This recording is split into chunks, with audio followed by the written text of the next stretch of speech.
નમસ્કાર YouTube channel teaching with Tushar માં આપ સર્વ વિદ્યાર્થી મિત્રોનું હાર્દિક સ્વાગત છે। જો તમે અમારી ચેનલની અંદર નવા હોય તો હમણાં જ અમારી ચેનલને સબસ્ક્રાઇબ કરો અને બેલ આઇકોન દબાવો જેથી આવનાર તમામ વિડીયોની નોટિફિકેશન સૌથી પહેલાં તમને મળી જાય।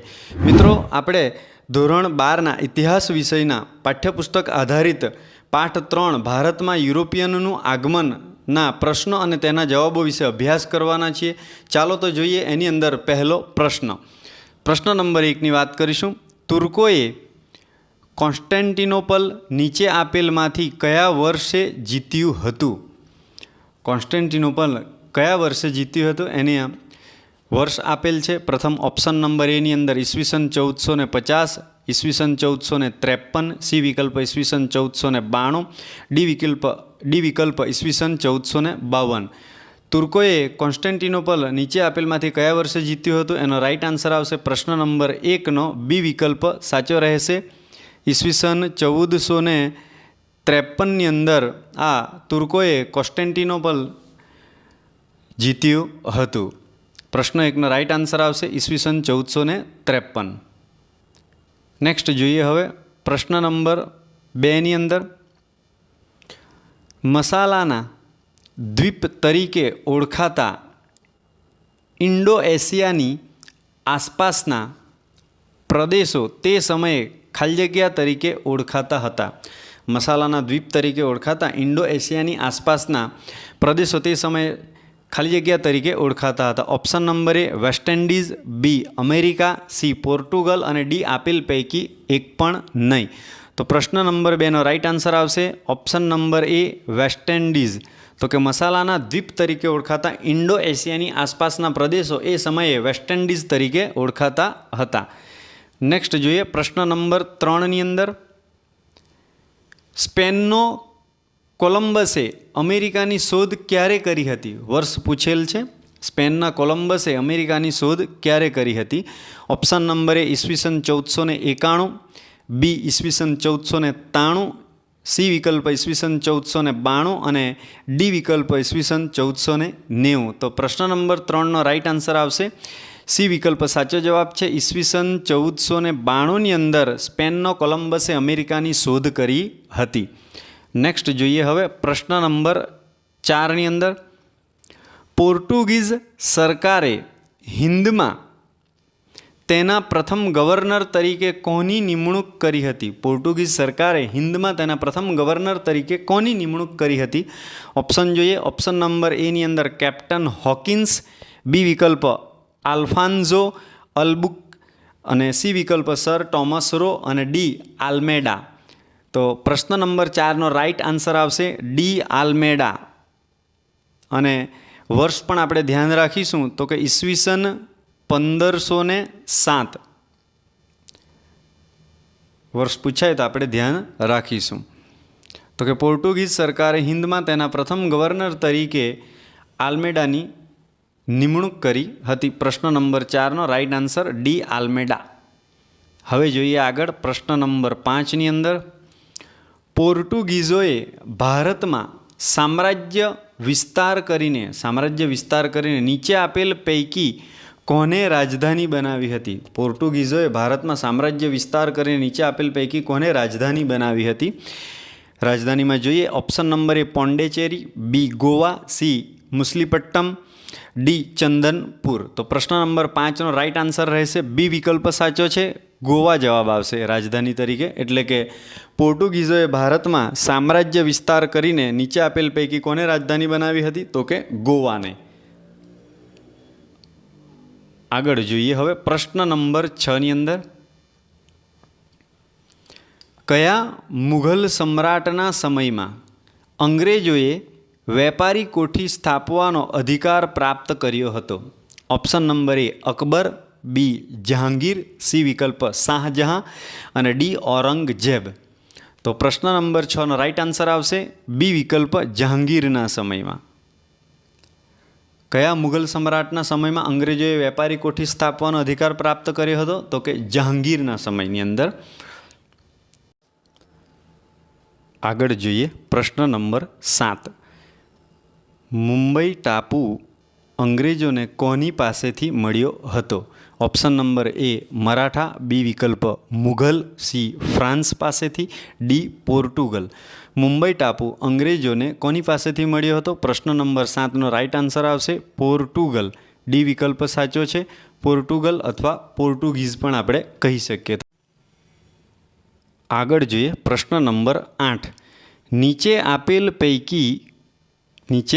પૈકી કઈ સંધિથી ફ્રેન્ચોને મોટાભાગની તેમની વેપારી કોઠીઓ અંગ્રેજોને સોંપી દેવી પડી હતી? એ વિકલ્પ લંડનની સંધિ, ચેન્નઈની સંધિ 1765, પેરિસની સંધિ 1763, આપેલ પૈકી એક પણ નહીં. તો કઈ સંધિ દ્વારા ફ્રેન્ચોને મોટાભાગની તેમની વેપારી કોઠીઓ અંગ્રેજોને સોંપી દેવી પડી હતી? પ્રશ્ન નંબર 8નો રાઈટ આન્સર આવશે સી વિકલ્પ સાચો છે. પેરિસની સંધિ દ્વારા 1763ની અંદર ફ્રેન્ચોને મોટાભાગની તેમની વેપારી કોઠીઓ અંગ્રેજોને સોંપી દેવી પડી હતી. પ્રશ્ન 8નો જવાબ આવશે સી વિકલ્પ સાચો, પેરિસની સંધિ 1763. આગળ જોઈએ પ્રશ્ન નંબર 9ની અંદર ફ્રેન્ચ ઈસ્ટ ઇન્ડિયા કંપનીની સ્થાપના ક્યારે થઈ હતી? ફ્રેન્ચ ઈસ્ટ ઇન્ડિયા કંપનીની સ્થાપના ક્યારે થઈ હતી? ઓપ્શન એ ઈસવીસન 1661, બી વિકલ્પ ઈસવીસન 1662, સી વિકલ્પ ઈસવીસન 1663 અને ડી વિકલ્પ ઈસવીસન 1664. તો પ્રશ્ન નંબર 9નો રાઈટ આન્સર આવશે ડી વિકલ્પ સાચો જવાબ છે. ઈસવીસન 1664ની અંદર આ ફ્રેન્ચ ઈસ્ટ ઇન્ડિયા કંપનીની સ્થાપના થઈ હતી. ક્યાં થઈ? તો એ પેરિસ, ફ્રાન્સ ખાતે. એ પણ આપણે ધ્યાન રાખીશું, પેરિસ, ફ્રાન્સ ખાતે. નેક્સ્ટ હવે પ્રશ્ન નંબર 10 જોઈએ. બ્રિટિશ કંપનીએ પોતાના દૂત તરીકે કોને મુઘલ શહેનશાહ સમક્ષ મોકલ્યો હતો? બ્રિટિશ કંપનીએ પોતાના દૂત તરીકે કોને મુઘલ શહેનશાહ સમક્ષ મોકલ્યો હતો? એ વિકલ્પ થોમસ રો, બી આલ્મેડા, સી વિકલ્પ કેપ્ટન હોકિન્સ અને ડી આપેલ પૈકી એક પણ નહીં. તો પ્રશ્ન નંબર 10નો રાઈટ આન્સર આવશે થોમસ રો. બ્રિટિશ કંપનીએ પોતાના દૂત તરીકે કોને મુઘલ શહેનશાહ સમક્ષ મોકલ્યો હતો? એ વિકલ્પ સાચો જવાબ છે, થોમસ રો. અને ઈસવીસન પૂછે તો આપણે લખીશું 1615ની અંદર, 1615 વર્ષમાં બ્રિટિશ કંપનીએ પોતાના દૂત તરીકે આ થોમસ રોને મુઘલ શહેનશાહ સમક્ષ મોકલ્યો હતો. નેક્સ્ટ જોઈએ હવે પ્રશ્ન નંબર 11ની વાત કરીશું. બક્સરનું યુદ્ધ ક્યારે લડાયું હતું? બક્સરનું યુદ્ધ ક્યારે લડાયું હતું? ઓપ્શન નંબર એ 20 ઓક્ટોબર 1764, બી વિકલ્પ 22 ઓક્ટોબર 1764, 21 ઓક્ટોબર 1764 અને ડી વિકલ્પ 22 નવેમ્બર 1764. તો પ્રશ્ન નંબર 11નો રાઈટ આન્સર આવશે 22 ઓક્ટોબર 1764ની અંદર બક્સરનું યુદ્ધ લડાયું હતું. કોની વચ્ચે? તો આપણે ધ્યાન રાખીશું કે બંગાળનો નવાબ મીર કાસમ, અવધનો નવાબ સિરાજ ઉદ્દૌલા અને મુઘલ બાદશાહ આમ ત્રણેયની સંયુક્ત સેના અને અંગ્રેજો વચ્ચે આ યુદ્ધ થયું હતું, જેમાં અંગ્રેજોની જીત થઈ હતી. આ આપણે ધ્યાન રાખીશું. બક્સરનું યુદ્ધ 22 ઓક્ટોબર 1764. નેક્સ્ટ જોઈએ હવે પ્રશ્ન નંબર 12ની વાત કરીએ. બક્સરના યુદ્ધ સમયે નીચે આપેલ પૈકી બંગાળનો નવાબ કોણ હતો? બક્સરના યુદ્ધ સમયે નીચે આપેલ પૈકી બંગાળનો નવાબ કોણ હતો? તો એનો જવાબમાં જોઈએ એ ઓપ્શન મીર જાફર, સિરાજ ઉદ્દૌલા, સી આસફ ખાં અને ડી વિકલ્પ મીર કાસિમ. તો એનો રાઈટ આન્સર આવશે ડી વિકલ્પ સાચો છે, મીર કાસિમ. બક્સરના યુદ્ધ સમયે બંગાળનો નવાબ મીર કાસિમ હતા. પ્રશ્ન નંબર 12નો સાચો જવાબ ડી વિકલ્પ રહેશે. નેક્સ્ટ જોઈએ હવે પ્રશ્ન નંબર 13ની અંદર ફોર્ટ સેન્ટ જ્યોર્જ એ વર્તમાન એટલે કે હાલના કયા શહેરનું નામ છે? એ ઓપ્શન ચેન્નઈ, બી મુંબઈ, સી કોલકાતા અને ડી દિલ્હી. તો પ્રશ્ન નંબર 13નો રાઈટ આન્સર આવશે એ ચેન્નઈ. ફોર્ટ સેન્ટ જ્યોર્જ એ વર્તમાન કયા શહેરનું નામ છે? તો કે ચેન્નઈ. પણ એવું પૂછે કે ભાઈ ફોર્ટ વિલિયમ એમ પ્રશ્ન પૂછાય તો આપણે એનો જવાબ શું લખીશું? કોલકાતા. આ ધ્યાન રાખીશું. શું પૂછે તો કે ફોર્ટ વિલિયમ. આ પ્રમાણે આપણને ધ્યાન રાખીશું.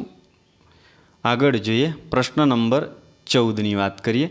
બંગાળમાં નીચે આપેલ પૈકી કયા પ્રકારનું શાસન શરૂ થયું હતું? બંગાળમાં નીચે આપેલ પૈકી કયા પ્રકારનું શાસન શરૂ થયું હતું? એ વિકલ્પ દ્વિમુખી શાસન પદ્ધતિ, બી ખાલસા નીતિ, સી યુદ્ધ શાસન પદ્ધતિ અને ડી આપેલ પૈકી એક પણ નહીં. તો પ્રશ્ન નંબર 14નો રાઈટ આન્સર આવશે દ્વિમુખી શાસન પદ્ધતિ. બંગાળામાં નીચે આપેલ પૈકી કયા પ્રકારનું શાસન શરૂ થયું હતું? તો કે દ્વિમુખી શાસન પદ્ધતિ રાઈટ આન્સર આવશે.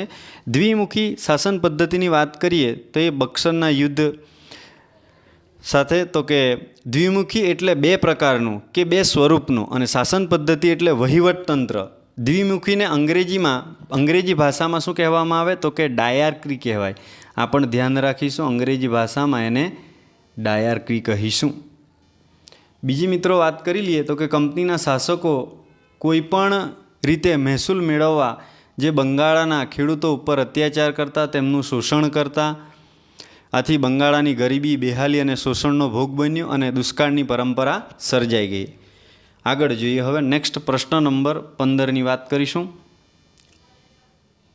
અંગ્રેજ ગવર્નર જનરલ ડેલહાઉસી ઝાંસીનું કોને રાજ્ય ક્યારે ખાલસા કર્યું?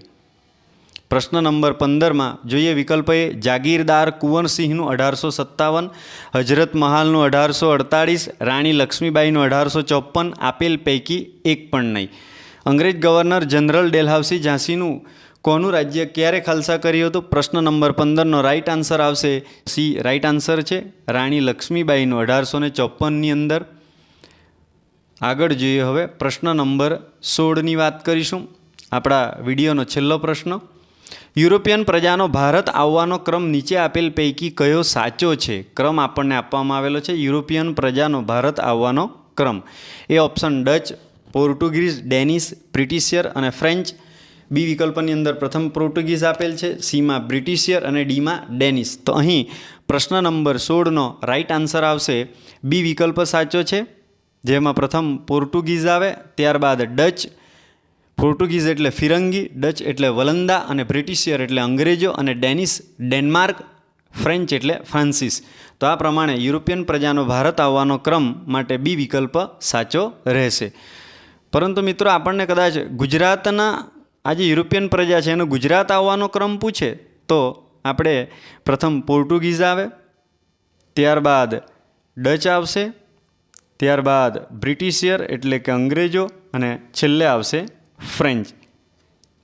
તો આ પ્રમાણે ગુજરાત આવવાનો ક્રમ પૂછાય તો પ્રથમ પોર્ટુગીઝ, ત્યારબાદ ડચ, બ્રિટિશિયર અને અંતે ફ્રેન્ચ. તો મિત્રો આ પ્રમાણે આજે આપણે ધોરણ 12ના ઇતિહાસ વિષયના પાઠ્યપુસ્તક આધારિત કેટલાક પ્રશ્નો અને તેના જવાબો વિશે અભ્યાસ કર્યો.